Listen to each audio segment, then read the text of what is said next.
Hello friends, welcome to my channel. आज की इस वीडियो में मैं आपको 3 लेयर वाली बेबी फ्रॉक की सिलाई करना सिखाऊंगी।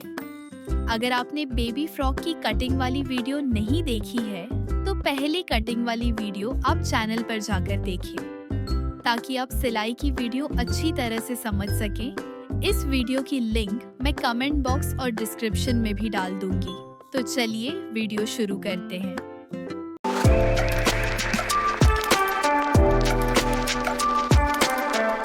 बेबी फ्रॉक के लिए सबसे पहले मैं तीनों लेयर के किनारे को फोल्ड करूंगी, कुछ इस तरह से। आप देख सकते हैं मैंने सभी लेयर के किनारों को फोल्ड कर लिया है। अब हमने सभी लेयर को फ्रॉक के घेरे पर लगाना है। पहले हम एक एक करके लेयर पर निशान लगाएंगे ताकि हमें लेयर को लगाने में आसानी हो।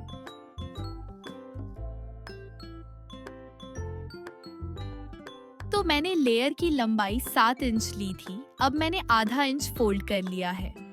तो लेयर की साइज हो गई है 6.5 इंच। 2 इंच कम करके मैं 4.5 इंच पर निशान लगाऊंगी। ठीक इसी तरह दोनों लेयर के लिए भी निशान लगा लेना है।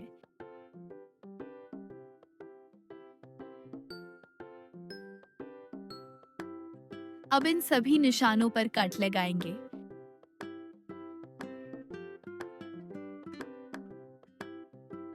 कट लगाने के बाद निशान को सीधा कर लेंगे।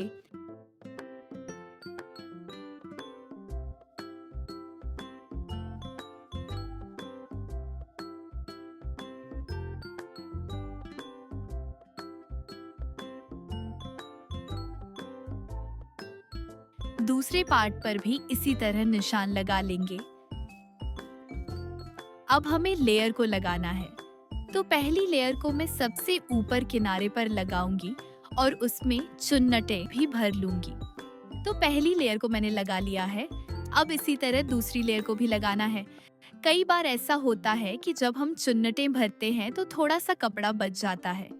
हमें इस फैब्रिक को बचाना नहीं है, इसके लिए लेयर के दोनों किनारों को आपस में मिलाना है और फिर सेंटर में एक निशान लगाना है। निशान लगाने के बाद अस्त्र के सेंटर में भी एक निशान लगाना है।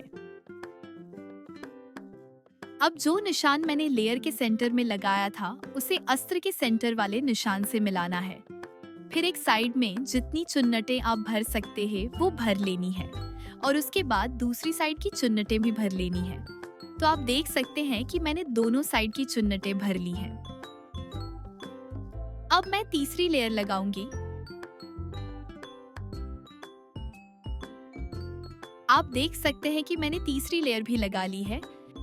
अब जो नीचे कपड़ा बचा हुआ है उसे मैं जितना निशान लगा हुआ है उतना पीछे की साइड फोल्ड कर लूंगी।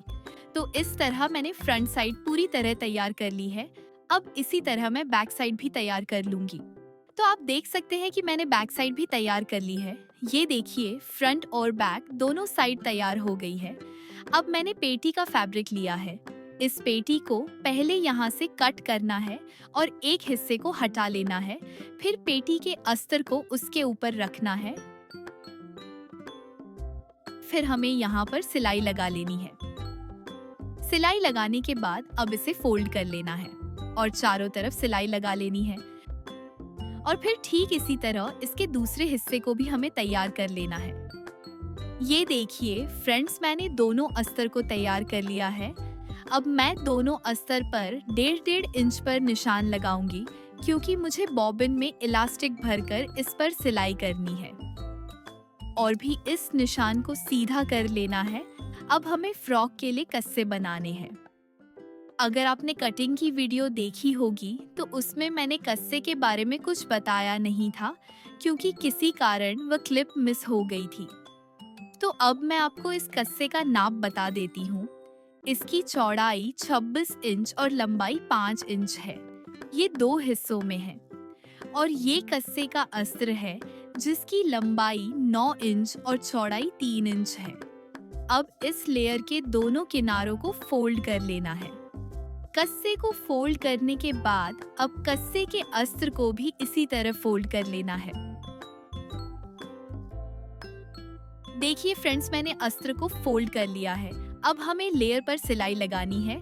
तो लेयर की साइज अब 4 इंच है। मैं 1.5 इंच पर निशान लगाकर इस पर सिलाई कर लूंगी। सिलाई लगाने के बाद जो अंत में धागा होता है उसे हमें खींचना है। जैसे ही हम धागा खींचेंगे उसमें चुन्नटें बननी शुरू हो जाएंगी, कुछ इस तरह से। चुन्नटें भरने के बाद जहां पर हमने सिलाई लगाई थी वहीं पर फोल्ड किया हुआ अस्तर रखकर उस पर सिलाई कर लेनी है। आप देख सकते हैं कि मैंने फ्रॉक के लिए एक कस्सा तैयार कर लिया है। अब बिल्कुल इसी तरह दूसरा कस्सा भी तैयार कर लेना है। तो देखिए फ्रेंड्स, मैंने दोनों कस्से तैयार कर लिए हैं। अब हमें फ्रॉक का अस्तर लेना है और उसे घेरे के ऊपर रखकर सिलाई कर देनी है, कुछ इस तरह से। अब इसी तरह फ्रॉक के दूसरे हिस्से को भी तैयार कर लेना है। तो मैंने दूसरा हिस्सा भी तैयार कर लिया है। अब हमें फ्रॉक के अस्त्र में इलास्टिक लगानी है, तो मैंने इलास्टिक को बॉबिन में भर लिया है। अब जहां जहां हमने निशान लगाए थे उन सभी जगहों पर सिलाई करनी है, कुछ इस तरह से। अब हमें दूसरे हिस्से पर भी इसी तरह सिलाई कर लेनी है। तो मैंने फ्रंट और बैक दोनों हिस्सों को तैयार कर लिया है। अब हमें कस्से लगाने हैं। जो कस्से मैंने तैयार किए थे उन्हें ऊपर की तरफ इस तरह लगाना है।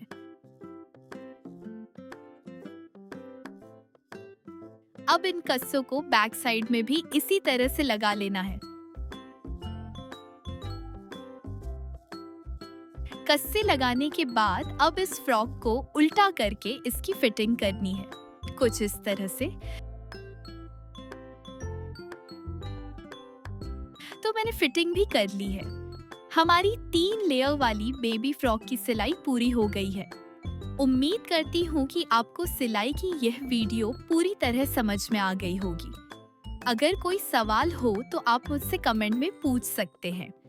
और अगर आप किसी और टॉपिक पर वीडियो चाहते हैं तो वो भी मुझे ज़रूर बताएं। तो मिलते हैं अगली वीडियो में। Good bye.